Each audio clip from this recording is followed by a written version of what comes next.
This is the first footage of League of Legends that ever existed. 1 minute and 15 seconds, 1024 by 768p, 222 megabytes from 2007, and with music lost to legality which we can't play anymore. For 19 years, it was considered lost media. And after all that time, we got it. But the journey wasn't so simple. You see, ever since League Classic came out, people were joking about an even earlier version of League. The one that came before the game we now know as League of Legends. A game that carried the name Onslaught, War of the Immortals. These early screenshots were always fascinating because it came from a time where Riot Games didn't really know what they were doing. They wanted to make their own Dota, they even hired some of the previous Dota devs, but they didn't really have a good game design direction. Nor did they have a proper company plan locked in. The entire process of how Riot Games was founded can be seen in their own documentary from 2016. It is an awesome and inspiring piece I highly recommend you go and watch. But during one part, near the end of the documentary, we saw these. Some of the earliest shots of the game we have ever seen. Now in the documentary it is explained that these were the original investor pitch. It was a video with a few documents that Riot would show to the investors with the hope that they would get pleased. And as a result, Riot would get the money for the next 6 months of development. Luckily for them, this footage somehow worked. But since this was a real build of a working game, with footage that had to be stored on media somewhere, there was a chance that somebody would still have it, right? Well, if there was one person who would know about Riot's file history, it would be Pixelbutts. You see, Pixelbutts is one of the mods of the original League wiki, who literally has terabytes of League of Legends archives. Nearly every single Riot's game build that ever existed is sitting somewhere on one of his hard drives. And after a bit of back and forth, I learned that, yes, over the many years, traces of the original game were left around the internet. For example, this is what the original champion select looked like after the game got the first beta. Not only is the layout here interesting, but you can also notice that the game supported 6 players on each team, but outside of the champions you may recognize here, confirming that these are the OGs, there was also Gavit, the Plant King, which is a legendary cancelled champion from the early days of League of Legends. But all of these champions were under the category Strong. I don't know why they didn't use the word tanks. But then there were also the deadly champions. You know, DPS. Here you have a bunch of other champions that you'll also recognize, including the original Lee Sin. But then there is also Rob Blackblade, a champion that was later reworked into Talon. Next to him there is the original Kassadin, and Priscilla, the Spider Princess. Who knows if this one was reworked into Elise. Lastly, there was also an Arcane category. It brings a tear to my eye, which of course were all the mages. And here, among the cancelled champions, there was Averdrian and Taboo. Now outside of the champion select, we also got a screenshot of the very first lobby. And here, yes, your eyes don't deceive you, the game supported 16 players apparently. And lastly, we got what I would consider the most hilarious screenshot. From March 2009, behold, the original League of Legends client. And I think I will leave it at that. Anyway, unfortunately, when it comes to the early development, that's all that the archives had. I mean, there is also the fact that some of the earliest models made it to the first version of the beta. For example, here is the original model for Sion, as well as whatever the heck that thing was, both of which were files in the beta. And yes, there is also some early footage showcasing all the turrets that also made it in. And here you can see how Riot was just trying different aesthetics for the turrets. Also yes, it had this stellar UI. But the turrets ranged from generic pillars that you would find somewhere in a dungeon, to literal dragons, to a very familiar model. Yes, the Baron that actually made it into League of Legends started as a turret. Though I would say that my favorite turret is the Golem. That is such early 2000s vibes. But unfortunately for us, this is where the archives ended, with no early investor pitch in sight. Meaning that because even the internet itself couldn't get its limbs on it, if there was a hope of ever getting the first pitch, there was only one way to get it. We would have to peer into the mouth of the lion. And it turns out that after 19 years, the lion was there from the very beginning. Hey, I'm on a quest I think only you could help me with at this point. In spirit of classic, I'm trying to go back and find the first traces of League ever created. I was able to get a lot of cool traces to the original Onslaught project. Do you think you could dig up the original pitch you guys had? You showed a part of it in the original documentary, but nobody ever got to see the original video. Oh wow, I haven't seen those interfaces in a long time. Honestly, I don't know if we have it anymore. I can ask Trindamir if he has any pitch documents from the ancient days. But many of those things from those days are lost to time. I have a few ancient dogs here and there, but then again, someone had to have had that footage. I will ask around. After which, nothing. But then... Okay, update. First, gonna send you the full pitch video. Second, gonna send you a set of early Onslaught design and story docs, all of which evolved as we continued to refine what the game would actually become. Third, I will send you a little description with each doc. And so, ladies and gentlemen, we got it. Now, a very important note, because this trailer was put together as a pitch with leased music, Riot doesn't have the rights to the original music anymore, so I can't play it for you. Now, if you watch the original documentary, you'll notice that there is a part where Pabro actually talked about the music, and you can hear a part of it there. And so, let's have a quick listen to that. Like, I remember we agonized over the music choice and the pacing of the video, and just trying to find the right music, and when we did, it just clicked. So that's pretty much the music that you should be imagining in your head. And so now, for real this time, the original investor pitch of League of Legends. Back when it was still called Onslaught. Now, since we can't listen to the original audio, let me read out the notes that Pabro gave me. The video was basically a pitch trailer for what we thought the game could become. We brought it to GDC in 2007, loaded on laptops, and somehow even a PSP. Mark, Brandon, and some of the other early Riot folk would carry it around and show it to anyone interested in what we were building. I actually helped put the trailer together and did some of the early editing. As we got closer to the GDC, Brandon Beck and our art director at the time took it through the final push, and finished the version you're seeing here. The docs are just a small sample of some of the early champion design work, backstories, mechanics, and a bunch of ideas we were kicking around at the time. A lot of it obviously changed, or got thrown out, although you can definitely see the DNA of some League champions in there. There are also some pretty wild early world building ideas. Chaos versus order, immortal players influencing the world through heroes, customizing immortals, faction choices, battle-changing spells, and so on. None of that should be treated as a secret League canon or anything like that. It's really just a snapshot of us figuring out what the game wanted to be.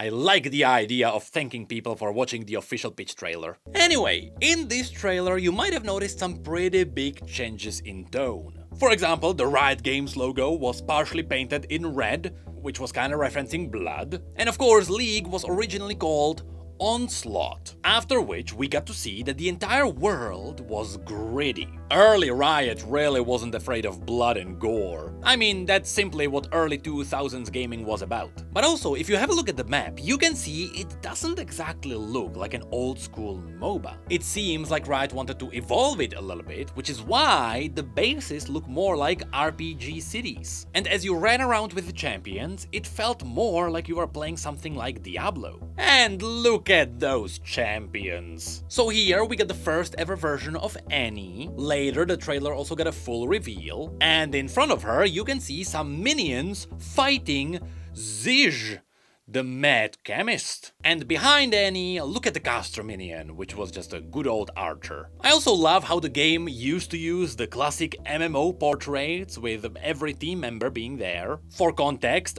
that is actually the portrait of the first Sivir. In the next shot we got to see Sion fighting some demons next to a pile of skulls. But here we can actually also see the minimap. And yes, while previously it seemed like we only had the two cities on the two sides, here it confirms that the game already had the classic mobile layout. In fact, the two sides were separated into the Order and Chaos, with Chaos being the gritty side, and Order being the classic green fantasy land. And again, here we can see Scion fighting some Order minions. And who's that at the bottom? Why yes, that is the first ever incarnation of Sivir, who perfectly matched the concept. Then we also got a quick shot of all the items. Yes, these were very old school RPG styled. After which we got to see the original champion select in 3D. Yes, back in the day, you actually selected a champion and the camera went over there, but Riot quickly realized that this worked for 6 champions and it is not gonna work for 40 champions. And who's that?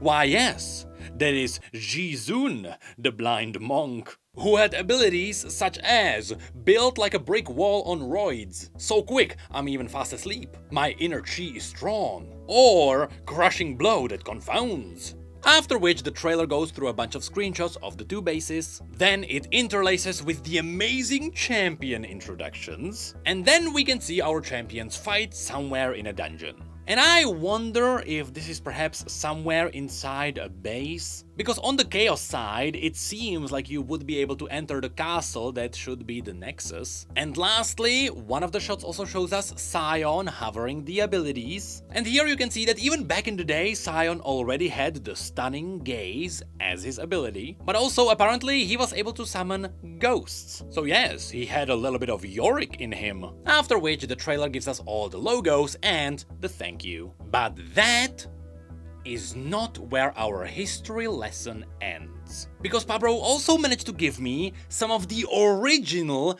game concept documents. Now this is amazing, because anyone who moves around game development would know that if you wanna build a game with a team, you need something known as the game design document. And this is literally what predated that. So it's a real piece of history. And so on March the 14th of 2007, we got a document talking about the story. Essentially, the map would be split into Order and Chaos, with these being two separate factions, where one side would be normal Earth and the other side would be a chaotic version of it, with both of these being completely separate universes, and both were ruled by the Immortals. And until a very specific event happened, neither side knew the other existed. After which, the story gets a very 2000-styled plot twist. At some point, an Antichrist of sort is born on Earth. He develops fantastic powers relating to the uncontrolled, the forces of order don't quite know what to do with him, he increases his power and a cult following begins. Eventually, they undertake a massive magical operation, which tears a hole in the magical ether, allowing Chaos Immortals to influence Earth also. So yes, surprisingly, even this early iteration of League had some lore. But Pablo quickly confirmed that this has nothing to do with the canon League we know right now. It was just an early exploration which,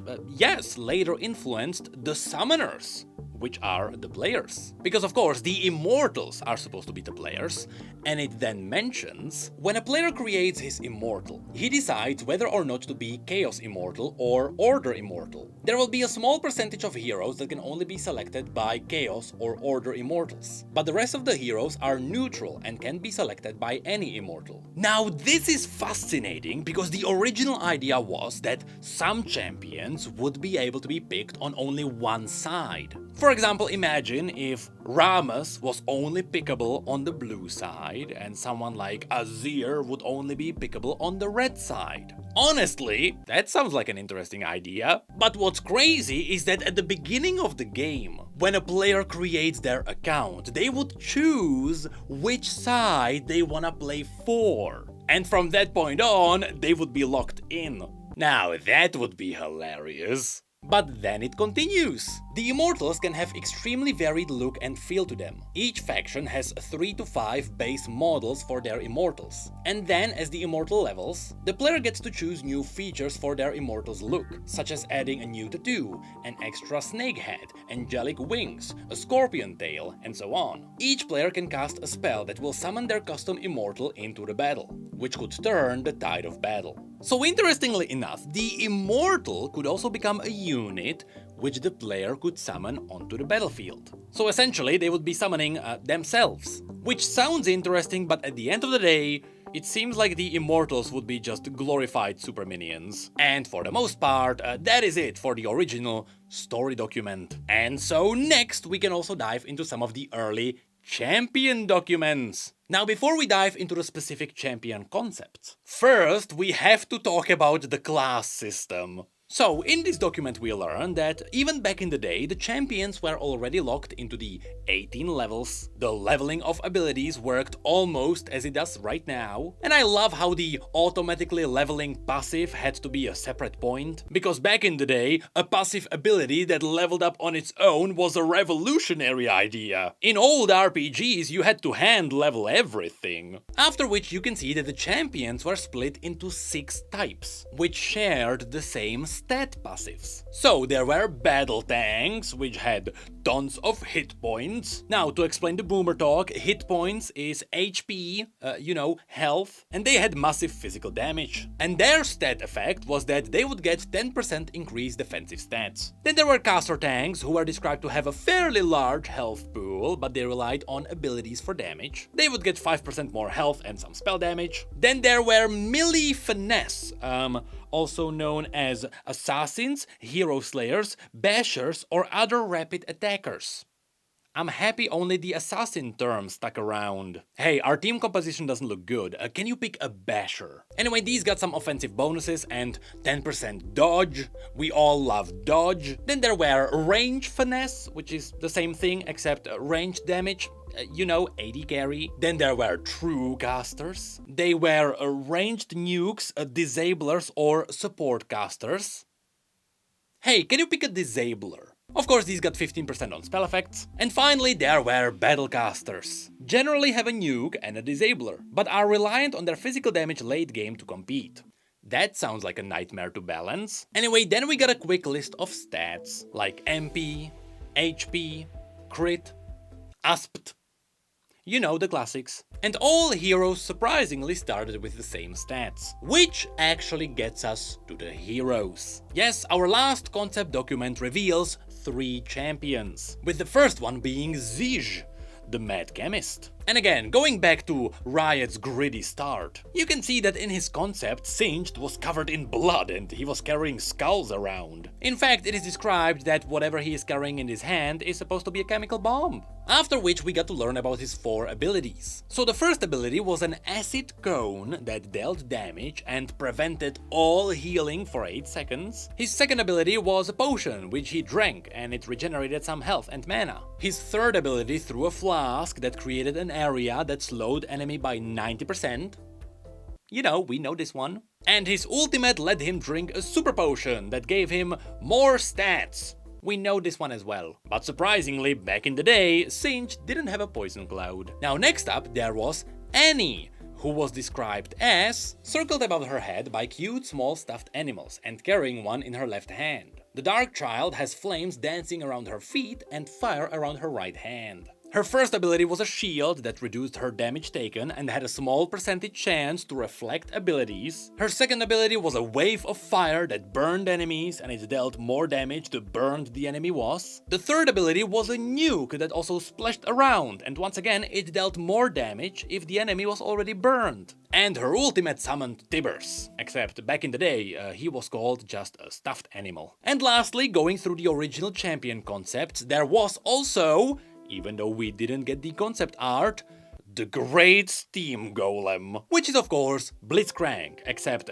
back in the day, the original Dota champions were always called by the title and not their actual name. Anyway, here we learned that original Blitzcrank actually started with Alistar's W. Yes, he had Alistar's knockback. Then his second ability charged up his next attack, except now it didn't knock up the enemy. His third ability passively increased health and armor. And his ultimate is still AoE damage, except back in the day it dealt damage in a cone, and it reduced the enemy's armor. It also only had a 15-second cooldown. After which the document tries to justify all the design decisions. And that is it.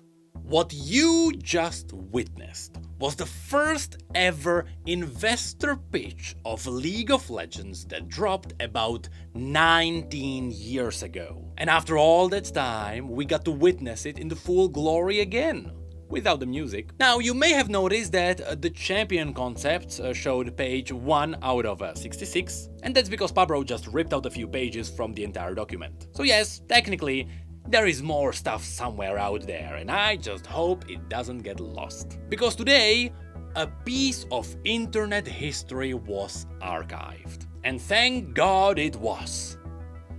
Because we might have lost whoever was that handsome guy.